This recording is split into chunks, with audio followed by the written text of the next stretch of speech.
ओम श्री अनंत कोटि ब्रह्मांड नायक राजाधिराज योगीराज पार ब्रह्म श्री सच्चिदानंद समर सद्गुरु साईनाथ महाराज आपकी जय हो।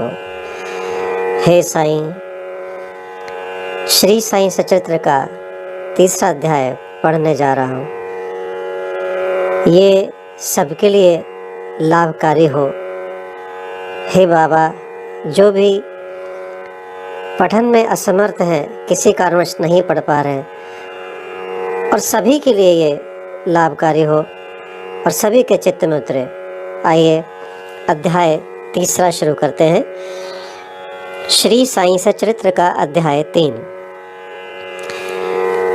श्री साईं बाबा की स्वीकृति, आज्ञा और प्रतिज्ञा। भक्तों को कार्य समर्पण, बाबा की लीलाएं, ज्योति स्तंभ स्वरूप, मात्र प्रेम, रोहिला की कथा, उनके मधुर अमृतोपदेश, ये इसकी हेडिंग्स हैं। आइए अब मेन लेसन शुरू करते हैं। श्री साईं बाबा की स्वीकृति और वचन देना। जैसा कि गत अध्याय में वर्णन किया जा चुका है, बाबा ने सचरित्र लिखने की अनुमति देते हुए कहा कि सचरित्र लेखन के लिए मेरी पूर्ण अनुमति है। तुम अपना मन स्थिर कर मेरे वचनों में श्रद्धा रखो और निर्भय होकर कर्तव्य पालन करते रहो। यदि मेरी लीलाएं लिखी गई तो अविद्या का नाश होगा तथा ध्यान व भक्ति पूर्वक शरण करने से दैहिक बुद्धि नष्ट होकर भक्ति और प्रेम की तीव्र लहर प्रवाहित होगी, और जो इन लीलाओं की अधिक गहराई तक खोज करेगा उसे ज्ञान रूपी अमूल्य रत्न की प्राप्ति हो जाएगी। इन वचनों को सुनकर हेमाड पंत को अति हर्ष हुआ और वह निर्भय हो गए। उन्हें दृढ़ विश्वास हो गया कि अब कार्य अवश्य ही सफल होगा। बाबा ने श्यामा की ओर दृष्टिपात कर कहा, जो प्रेम पूर्वक मेरा नाम स्मरण करेगा मैं उसकी समस्त इच्छाएं पूर्ण कर दूंगा। उसकी भक्ति में उत्तरोत्तर वृद्धि होगी। जो मेरे चरित्र और कृत्यों का श्रद्धापूर्वक गायन करेगा उसकी मैं हर प्रकार से सदैव सहायता करूंगा। जो भक्तगण हृदय और प्राणों से मुझे चाहते हैं उन्हें मेरी कथाएं श्रवण कर स्वभावत प्रसन्नता होगी। विश्वास रखो कि जो कोई मेरी लीलाओं का कीर्तन करेगा उसे परम आनंद और चिर संतोष की उपलब्धि हो जाएगी। यह मेरा वैशिष्ट्य है। जो कोई अनन्य भाव से मेरी शरण आता है, जो श्रद्धा पूर्वक मेरा पूजन, निरंतर स्मरण और मेरा ही ध्यान किया करता है, उसको मैं मुक्ति प्रदान कर देता हूँ। जो नित्य प्रति मेरा नाम स्मरण और पूजन कर मेरी कथाओं और लीलाओं का प्रेम पूर्वक मनन करते हैं, ऐसे भक्तों में सांसारिक वासनाएं और अज्ञान रूपी प्रवृत्तियां कैसे ठहर सकती हैं। मैं उन्हें मृत्यु के मुख से बचा लेता हूँ। मेरी कथाएं श्रवण करने से मुक्ति हो जाएगी। अतः मेरी कथाओं को श्रद्धा पूर्वक सुनो, मनन करो। सुख और संतोष प्राप्ति का सरल मार्ग ही यही है। इसमें श्रोताओं के चित्त को शांति प्राप्त होगी, और जब ध्यान प्रगाढ़ और विश्वास दृढ़ हो जाएगा तब अखंड चैतन्य घन से अभिन्नता प्राप्त हो जाएगी। केवल साईं साईं के उच्चारण मात्र से ही उनके समस्त पाप नष्ट हो जाएंगे। भिन्न भिन्न कार्यों की भक्ति को प्रेरणा। भगवान अपने किसी भक्त को मंदिर, मठ, किसी को नदी के तीर पर घाट बनवाने, किसी को तीर्थ पर्यटन करने और किसी को भागवत कीर्तन करने एवं भिन्न भिन्न कार्य करने की प्रेरणा देते हैं, परंतु उन्होंने मुझे साईं सचरित्र लेखन की प्रेरणा की। किसी भी विद्या का पूर्ण ज्ञान न होने के कारण मैं इस कार्य के लिए सर्वथा अयोग्य था। अतः मुझे इस दुष्कर कार्य का दुस्साहस क्यों करना चाहिए। श्री साईं महाराज की यथार्थ जीवनी का वर्णन करने की सामर्थ्य किसे है। उनकी कृपा मात्र से ही कार्य संपूर्ण होना संभव है। इसलिए जब मैंने लेखन प्रारंभ किया तो बाबा ने मेरे अहम को नष्ट कर दिया और उन्होंने स्वयं अपना चरित्र रचा। अतः इस चरित्र का श्रेय उन्हीं को है, मुझे नहीं। जन्मत ब्राह्मण होते हुए भी मैं दिव्य चक्षु विहीन था। अतः साईं सचरित्र लिखने में सर्वथा अयोग्य था, परंतु श्री हरि कृपा से क्या संभव नहीं है। मूक भी वाचाल हो जाता है और पंगु भी गिरिवर चढ़ जाता है। अपनी इच्छा अनुसार कार्य पूर्ण करने की युक्ति वे ही जाने। हारमोनियम और बंसी को यह आभास कहाँ कि ध्वनि कैसे प्रसारित हो रही है, इसका ज्ञान तो वादक को ही है। चंद्रकांत मणि की उत्पत्ति और ज्वार भाटे का रहस्य मणि अथवा उदधि नहीं, वरन शशिकलाओं के घटने बढ़ने में ही निहित है। बाबा का चरित्र ज्योति स्तंभ स्वरूप। आइए, समुद्र में अनेक स्थानों पर ज्योति स्तंभ इसलिए बनाए जाते हैं जिससे नाविक चट्टानों और दुर्घटनाओं से बच जाए और जहाज को कोई हानि ना पहुंचे। इस भवसागर में श्री साईं बाबा का चरित्र ठीक उपयुक्त भांति ही उपयोगी है। वह अमृत से भी अति मधुर और सांसारिक पथ को सुगम बनाने वाला है। जब वह कानों के द्वारा हृदय में प्रवेश करता है तब दैहिक बुद्धि नष्ट हो जाती है और हृदय में एकत्रित होने से समस्त कुंचकाएं लोप हो जाती हैं, अहंकार का विनाश हो जाता है तथा बौद्धिक आवरण लुप्त होकर ज्ञान प्रकट हो जाता है। बाबा की विशुद्ध कीर्ति का वर्णन निष्ठा पूर्वक श्रवण करने से भक्तों के पाप नष्ट होंगे। अतः यह मोक्ष प्राप्ति का भी सरल साधन है। सतयुग में शम तथा दम, त्रेता में त्याग, द्वापर में पूजन और कलयुग में भागवत कीर्तन ही मोक्ष का साधन है। यह अंतिम साधन चारों वर्णों के लोगों को साध्य भी है। अन्य साधन योग, त्याग, ध्यान, धारणा आदि आचरण करने में कठिन है, परंतु चरित्र तथा हरि कीर्तन का स्मरण तो अत्यंत ही सुलभ है। केवल उन पर ध्यान देने की ही आवश्यकता है। कथा, स्मरण और कीर्तन से इंद्रियों की स्वाभाविक विषयासक्ति नष्ट हो जाती है और भक्त वासना रहित होकर आत्म साक्षात्कार की ओर अग्रसर हो जाता है। इसी फल को प्रदान करने के हेतु उन्होंने सचरित्र की रचना कराई।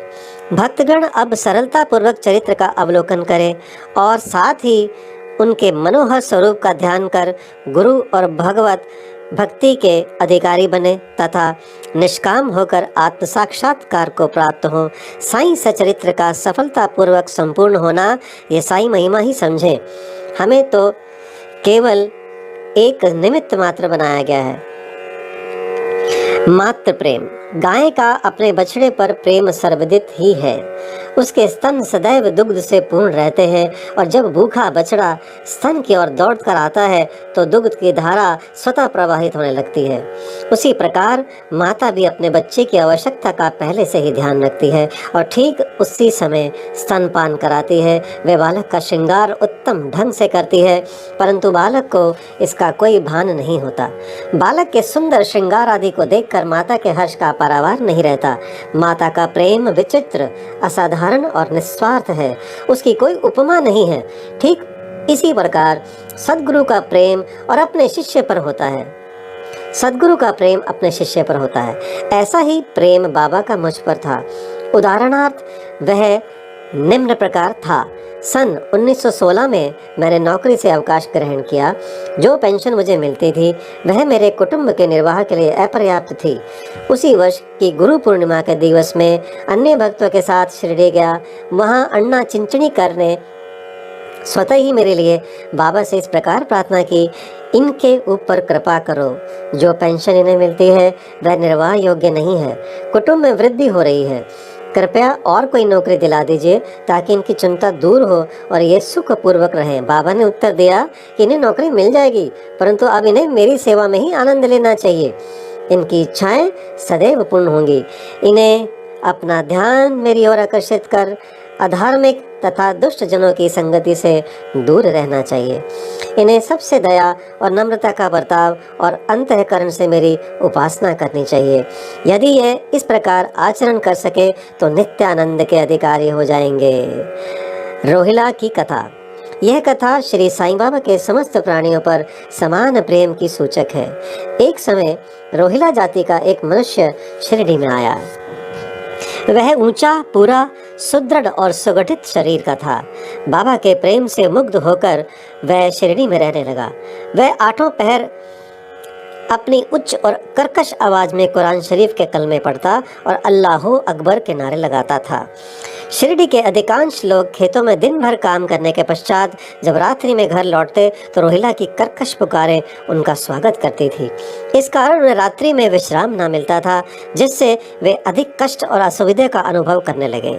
कई दिनों तक तो वो मौन रहे, परंतु जब कष्ट असहनीय हो गया तब उन्होंने बाबा के समीप जाकर रोहिला को मनाकर इस उत्पात को रोकने की प्रार्थना की। बाबा ने उन लोगों की इस प्रार्थना पर ध्यान ना दिया। इसके विपरीत गांव वालों को आड़े हाथों लेते हुए बोले कि वे अपने कार्य पर ध्यान दें और रोहिला की ओर ध्यान ना दें। बाबा ने उनसे कहा कि रोहिला की पत्नी बुरे स्वभाव की है, वह रोहिला को तथा मुझे अधिक कष्ट पहुंचाती है, परंतु वह उसके कलमों के समक्ष उपस्थित होने का साहस करने में असमर्थ है और इसी कारण वह शांति और सुख में है। यथार्थ में रोहिला की कोई पत्नी ना थी। बाबा का संकेत केवल कुविचारों की ओर था। अन्य विषयों की अपेक्षा बाबा प्रार्थना, ईश आराधना को महत्व देते थे। अतः उन्होंने रोहिला के पक्ष का समर्थन कर ग्रामवासियों को शांतिपूर्वक थोड़े समय तक उत्पात सहन करने का परामर्श दिया। बाबा के मधुर अमृत उपदेश। एक दिन दोपहर की आरती के पश्चात भक्तगण अपने घरों को लौट रहे थे। तब बाबा ने निम्नलिखित अति सुंदर उपदेश दिया। तुम चाहे कहीं भी रहो, जो इच्छा हो सो करो, परंतु यह सदैव स्मरण रखो, जो कुछ तुम करते हो वह सब मुझे ज्ञात है। मैं ही समस्त प्राणियों का प्रभु और घट घट में व्याप्त हूँ। मेरे ही उदर में समस्त जड़ व चेतन प्राणी समाये हुए हैं। मैं ही समस्त ब्रह्मांड का नियंत्रण करता व संचालक हूँ। मैं ही उत्पत्ति, स्थिति व संहार करता हूँ। मेरी भक्ति करने वालों को कोई हानि नहीं पहुँचा सकता। मेरे ध्यान की उपेक्षा करने वाला माया के पाश में फंस जाता है। समस्त जंतु, चींटियाँ तथा दृश्यमान परिवर्तमान और स्थायी विश्व मेरे ही स्वरूप हैं। इस सुंदर तथा अमूल्य उपदेश को स्मरण कर मैंने तुरंत ये दृढ़ निश्चय कर लिया कि अब भविष्य में अपने गुरु के अतिरिक्त अन्य किसी मानव की सेवा ना करूँगा। तुझे नौकरी मिल जाएगी। बाबा के इन वचनों का विचार मेरे मस्तिष्क में बार बार चक्कर काटने लगा। मुझे विचार आने लगा, क्या सचमुच ऐसा घटित होगा? भविष्य की घटनाओं से स्पष्ट है कि बाबा के वचन सत्य निकले और मुझे अल्पकाल के लिए नौकरी मिल गई। इसके पश्चात मैं स्वतंत्र होकर एक चित्त से जीवन पर्यंत बाबा की सेवा करता रहा। इस अध्याय को समाप्त करने से पूर्व मेरे पाठकों से विनम्र प्रार्थना है कि वे समस्त बाधाएं जैसे आलस्य, निद्रा, मन की चंचलता व इंद्रिय आसक्ति दूर कर और एक चित्त हो अपना ध्यान बाबा की लीलाओं की ओर दें और स्वाभाविक प्रेम निर्माण कर भक्ति रहस्य को जाने तथा अन्य साधनाओं में व्यर्थ भ्रमित ना हो। उन्हें केवल एक ही सुगम उपाय का पालन करना चाहिए और वह है श्री साईं लीलाओं का शरण। इससे उनका अज्ञान नष्ट होकर मोक्ष का द्वार खुल जाएगा। जिस प्रकार अनेक स्थानों में भ्रमण करते हुए भी लोभी पुरुष अपने गड़े हुए धन के लिए सतत चिंतित रहता है, उसी प्रकार श्री साईं को अपने हृदय में धारण करो। अगले अध्याय में श्री साईं बाबा के शिरडी आगमन का वर्णन होगा। श्री सद्गुरु साईनाथ प्रणमस्तु। शुभम भवतु। ओम साई राम।